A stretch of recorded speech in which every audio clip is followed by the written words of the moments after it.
when that letter was forwarded on to you, suggesting a compromise of what could be allowed. And again, you're going to have vendors that want one extreme, and you're going to have vendors that want the other extreme. And so this year was kind of a compromise in the middle of that, and I will let you discuss what you would like to discuss on that and try and answer any questions that you might have. Thank you, Denise. Any questions, comments? I think it went pretty well. I think also this year the community celebration was a big help. Heard nothing but good feedback, and frankly, I think the only complaint I heard was you had 10 years to come up with a new celebration, and that's all you could do. Really? So, I think year one, having done this for 1 year, I think it's too soon to try and make any changes. Looking at the calendar for next year, the dates are a Sunday through a Sunday, so that would solve the missed Friday sales. I just think we should see how it goes this next year before we try and have a knee-jerk change to anything. I agree. I think we just leave it the same. And it's structured in a way where it just goes on under the same dates and times. Yeah, always subject for review, and of course we'll put it on a future agenda as we normally do with the timing. Okay, let me ask that question in a different way. I thought we structured this to where we don't have to bring it back unless we want to make a change. Yeah. I believe that's true. Okay, Yeah. so if we decide tonight that we're going to let it stand, then we're going to let it stand unless. Sure. That's right. Unless. So You're right. there isn't a need for staff to put it onto a future agenda unless this body asks you to. Fair? I do like having the data collected if possible, just so that when a narrative is stated, we have the data to be able to say, but otherwise it doesn't need to be public necessarily. I don't know if the number of calls and the number of. Oh yeah, stuff. that's retained. Denise has put that, stratified that in charts for us before in past years and everything. So she'll keep that. Well, I know when they started sales early this year, there were still people that went ahead and tried to shoot their fireworks off. I know that's going to happen. I'm not going to budge from where I've been. I know we have to have the sales dates because that's going to be probably the majority of the commission. It always is, and that's fine. I don't want any more than 4 firing dates, 3 if we could, just because I know what many in the public, how they feel about it. And so I'm always going to be on that side of this issue with those in the public, that how they feel about that. So I guess if that means that we don't change anything, I liked the celebration that we held. I think that was maybe awesome. sometime we can get to that where that's all we have. What a dream. Awesome. I think we're good. Thank you. Thank you. Yeah. If I don't hear anything from you in the next couple months, we're going to leave it alone. We'll let the vendors also know that at this point that there's no changes to the fireworks and everything.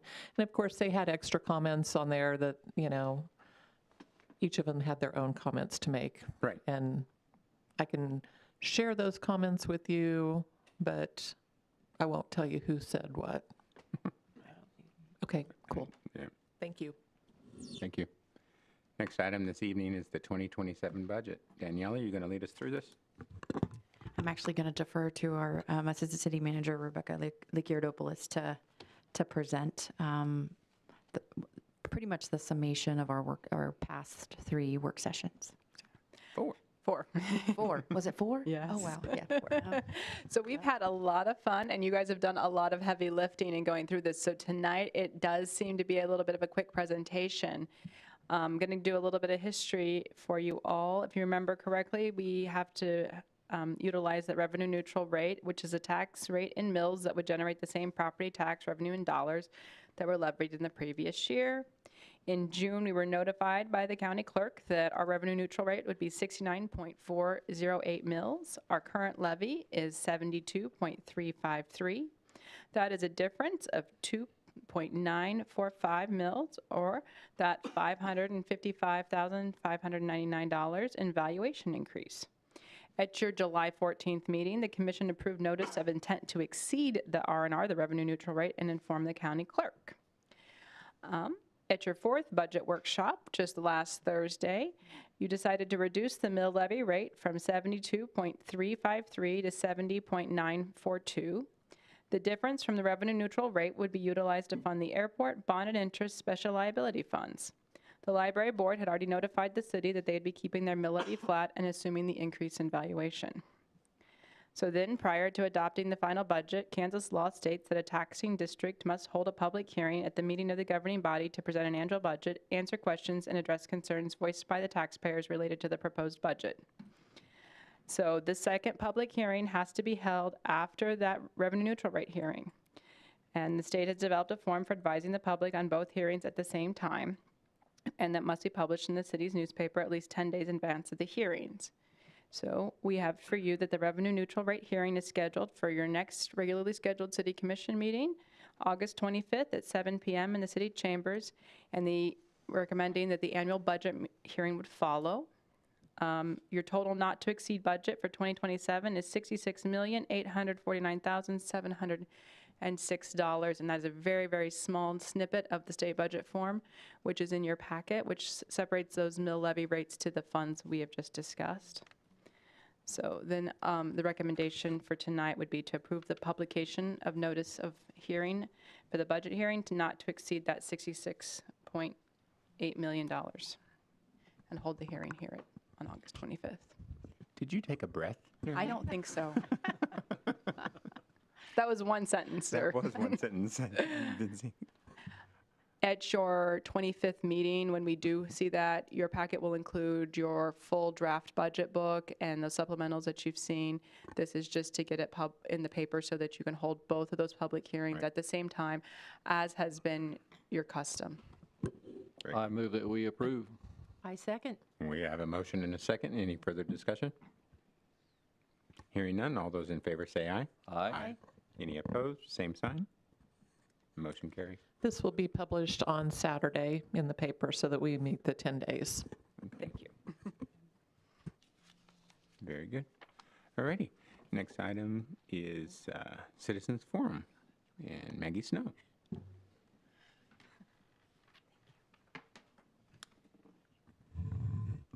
Good evening. My name is Maggie Snow, and I live at 1 Sherman Court in Newton, Kansas.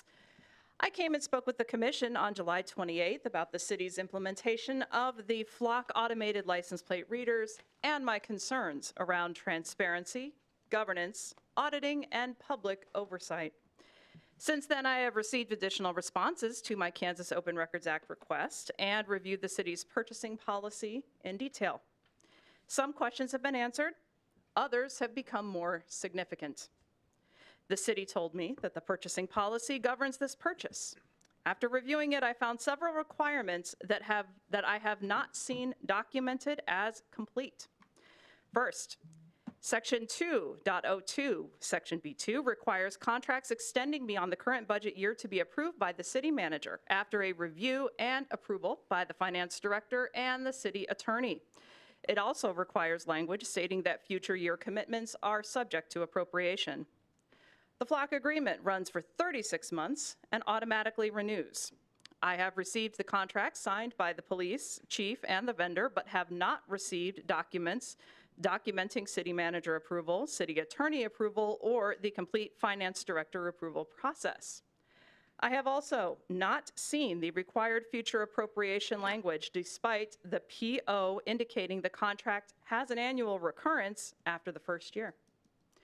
The city's response was that these approvals fall under the purchasing policy, but the policy tells us what approvals are required. It does not demonstrate that they actually occurred. Second, the purchase order procedure establishes a definite sequence. Section 2.10 says after the requisition receives the required signatures and the purchase order is secured, the department may finalize purchases with the vendor. The records I reviewed appear to show the Flock agreement dated May 19th, countersigned and executed May 20th, while the purchase order is also dated May 20th and indicates the contract again occurs yearly. This creates a reasonable question about whether the required sequence was followed. I am not saying tonight that the city violated its policy. I am saying that the questions warrant an explanation, and I have not yet received one. Third, Chapter 6 of the policy specifically addresses technology procurement. It includes camera systems and new software in its scope and requires IT involvement and approval prior to the purchase, including review of security, legal compliance, CJIS compliance, audit requirements, compatibility, and future resource needs. Flock is both a camera system and a software platform. I have not yet received documentation of the IT review. That matters because my concerns have never been primarily about the cameras. They are about the database, the access controls, auditing, sharing, data retention, and accountability. Those are exactly the kind of risks the city's own technology purchasing policy appears designed to evaluate. Several other questions remain unresolved. I have still not received the incorporated Flock terms and conditions referenced in the contract. I still do not know who approved the finance director field on the requisition or under what authority. I have been told there are no records identifying outside agencies with access to Newton's Flock database, even though the city has stated outside access is controlled. And records relating to privacy, legal, cybersecurity, procurement, risk, vendor due diligence, and data protection reviews have been withheld under attorney-client privilege and public safety and security provisions. On August 2nd, I requested clarification under KSA 45, Section 218D, regarding what records exist, the legal basis for the withholding, and whether non-exempt portions can be provided. I have not received a response to date. I want to be clear about what I am asking tonight. I am not asking this commission to assume wrongdoing. I am asking the city to demonstrate its own procedures were followed. If the required approvals occurred, there should be records. If the required IT review occurred, there would be records. If a bid waiver or sole source process was used, the purchasing policy says the justification should be documented in writing.